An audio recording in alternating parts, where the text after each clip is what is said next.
Sénégal, bonjour. Retour sur l'investiture de Hadj Macky Sall avec La Tribune. Le journal sur la présence et la prise de parole des présidents Ouattara et Aziz indique à sa une la polémique enfle. La preuve avec le FPDR qui, dans une lettre ouverte, a dénoncé l'acte, révèle La Tribune au journal du groupe des médias de nous informer du nyartou des jeunes Sénégalais à Abidjan. À Dakar, l'APA et Benno s'en tapent, histoire de féliciter d'après La Tribune. Et comme il est dit, pour reprendre Tafa le progressiste qui n'a jamais fait l'école buissonnière, le quotidien s'intéresse à la vérification des parrainages. Pourquoi faire? Eh bien pour rappeler que Louis Jotne, en tout cas les 7 sages écartent les politiques dans la vérification des parrainages d'après le quotidien, au journal d'indiquer que des experts indépendants ont été cooptés. En attendant la suite, Direct Info est avec Ousmane Faye qui interpelle directement, c'est-à-dire sans contour ni détour, le chef de l'État. Et en l'État, Ousmane Faye, chef de parti de son État, de rappeler que les 138 milliards que doit Karim Issa Wade et les 105 milliards détournés par sa sœur en complicité avec Madické Niang ne doivent pas, alors là, pas du tout passer pour pertes et profits. Profiter de la transhumance, voilà ce qu'ont fait certains hauts responsables à quelques jours de la présidentielle, si on en croit La Tribune. Mais le journal du groupe des médias souligne Baldé, Ousmane Ngom, Gadio, Fada Modou Diagne, Jules Ndéné ou Lar manifestent et même infestent de trahir et de se trahir. À la question de savoir pourquoi, eh bien pourquoi Baldé, Maître Ousmane Ngom, Fada Modou Diagne, Cheikh Tidiane Gadio et Jules Ndéné sont aujourd'hui dans leurs tout petits souliers. Eh bien ce que retient Ella Ndiogou Cissé des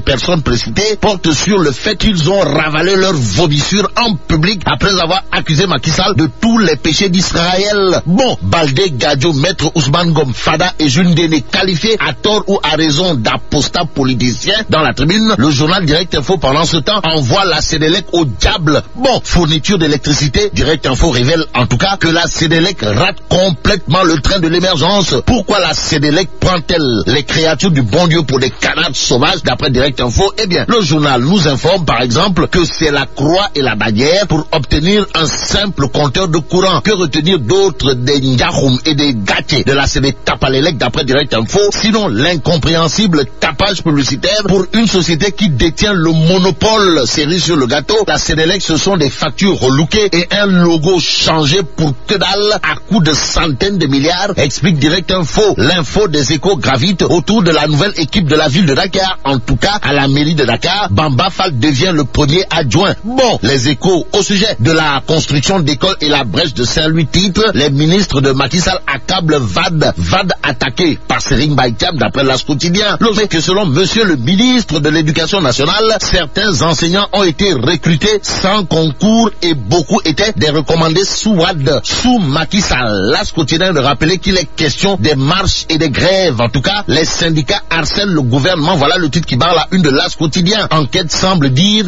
Wiri, diarataire du palais. Pourquoi? Eh bien parce qu'après l'investiture en grande part à la dure réalité, révèle Enquête Quotidien. Le journal de la justice de présenter comme le démontre un soupçon avec l'observateur L'Obs qui nous informe que du côté de Sicap Foire, un courtier loue une même maison à 18 personnes. Et là, mais la Tidong de un oujubilahi minachetani radim ou kaout la Sicap Foire qui a loué une seule maison à 18 personnes. Bon, le plus important c'est à jour J-83 de dire vive le Sénégal.